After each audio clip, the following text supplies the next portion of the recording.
Hello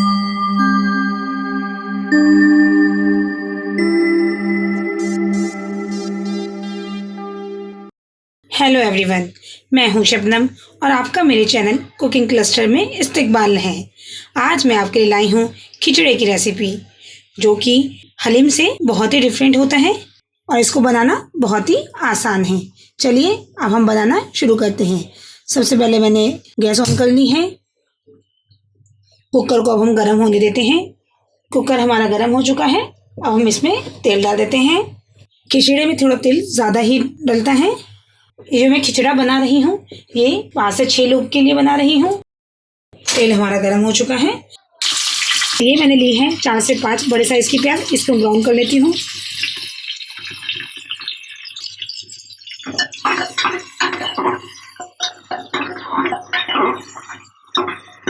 खिचड़े में हमारे मसाले थोड़े ज़्यादा पड़ते हैं।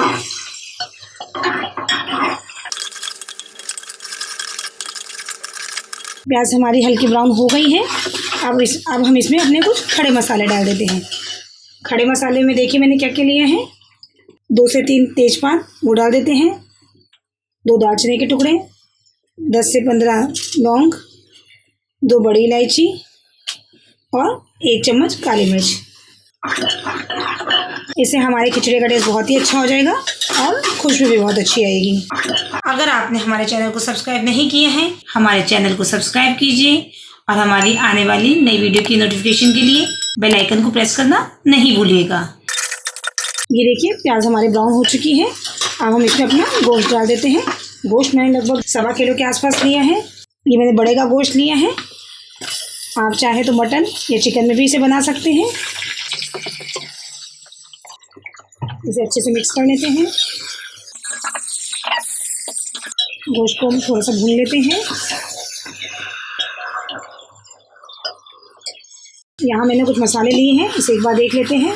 हल्दी ली है 1.5 टेबल स्पून, धनिया ली है 3 टेबल स्पून, नमक लिया है 1.5 टेबल स्पून और लाल मिर्च ली है 1 टेबल स्पून। इसको भी डाल देते हैं हम गोश्त के अंदर।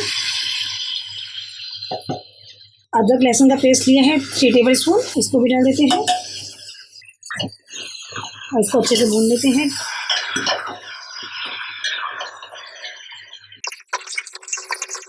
इसको हमें अच्छे से भूनना है जब तक कि इसका सारा पानी खुश्क ना हो जाए।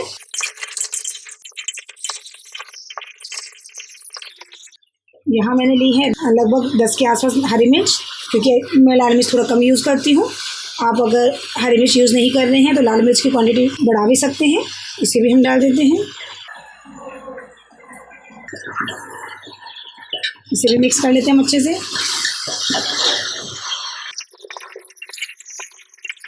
गोश्त हमारा भून चुका है लगभग। अब मैंने लिए हैं 3 बड़े साइज़ के टमाटर। आप इसकी जगह दही का भी इस्तेमाल कर सकते हैं। इसको भी हम डाल के गोश्त को अच्छे से भून लेते हैं। थोड़ी देर में हमारे टमाटर भी सॉफ्ट हो जाएंगे।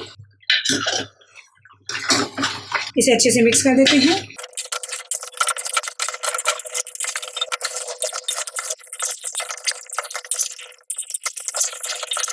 ये देखिए गोश्त हमारा अच्छे से भून गया है। तेल हमारा सेपरेट हो गया है। अब हम इसमें गलने का पानी रख देते हैं। यहाँ मैंने 1 गिलास गलने का पानी रख दिया है। इसे मिक्स कर देते हैं थोड़ा।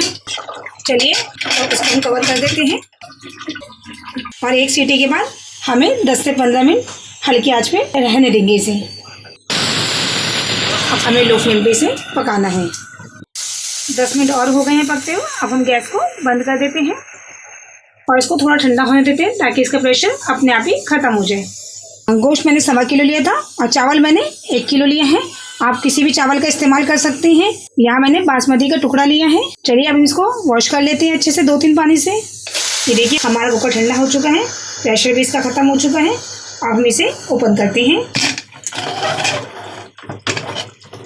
एक बार चेक कर लेंगे कि गोश्त हमारा थोड़ा ही कम गला होना चाहिए, वरना ये चावल के साथ पकेगा नहीं। एक बार चेक कर लेते हैं। गोश्त हमारा 70 से 80% तक गल चुका है। अब हम इसमें अपने चावल मिक्स कर देते हैं। चावल को मैंने 2-3 बार अच्छे से धो लिया है।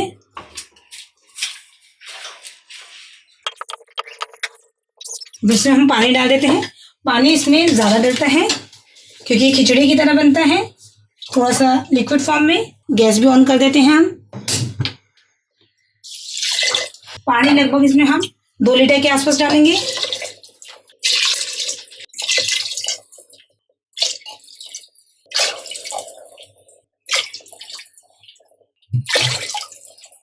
इसे अच्छे से मिक्स कर देंगे। नमक भी थोड़ा सा हम डाल देंगे क्योंकि नमक हमने उस वक्त 1.5 चम्मच ही डाला था। अपने चावल भी मिक्स कर दिए हैं, मैंने 1.5 चम्मच नमक और डाल दिए हैं। नमक में आप इस वक्त टेस्ट कर सकते हैं, अगर कम लगे आपको तो और डाल सकते हैं। अच्छे से मिक्स कर देते हैं। अब हम इसे कवर कर देते हैं और 1 सीटी आने के बाद 5 से 10 मिनट लो फ्लेम पे पकाएंगे। अब हमें लो फ्लेम पे इसे पकाना है। गैस हमने बंद कर दी है और इसका प्रेशर भी रिलीज हो चुका है। अब इसको ओपन करके आपको दिखाते हैं। ये देखिए हमारा खिचड़ा तैयार है। अब हम इसे आपको डिश आउट करके दिखाते हैं। ये देखिए हमारा खिचड़ा एकदम तैयार है। ये मैंने इसे सर्व किए हैं सालसा चटनी के साथ। ये सालसा के साथ बहुत अच्छा जाता है। आप चाहें तो इसमें थोड़ी सी हरी मिर्च, थोड़ा सा अदरक के जूलियंस, थोड़ा सा ककम्बर का क्रंच इसमें बहुत अच्छा आता है और एक नींबू के साथ सर्व करते हैं। चलिए आप इसका मजा लीजिए। आपकी ये डिश कैसी बनी इसे ट्राई करके इसकी फीडबैक भी हमें जरूर दीजिएगा। आपको मेरी रेसिपी कैसी लगी ये कमेंट सेक्शन में जरूर बताइएगा। आपको हमारी वीडियो पसंद आई हो तो आप हमारी वीडियो को लाइक कीजिए, हमारे चैनल को सब्सक्राइब कीजिए और हमारी आने वाली नई वीडियो की नोटिफिकेशन के लिए बेल आइकन को प्रेस करना नहीं भूलिएगा। चलिए मिलते हैं इंशाल्लाह जल्द ही एक नई रेसिपी के साथ। अल्लाह हाफिज।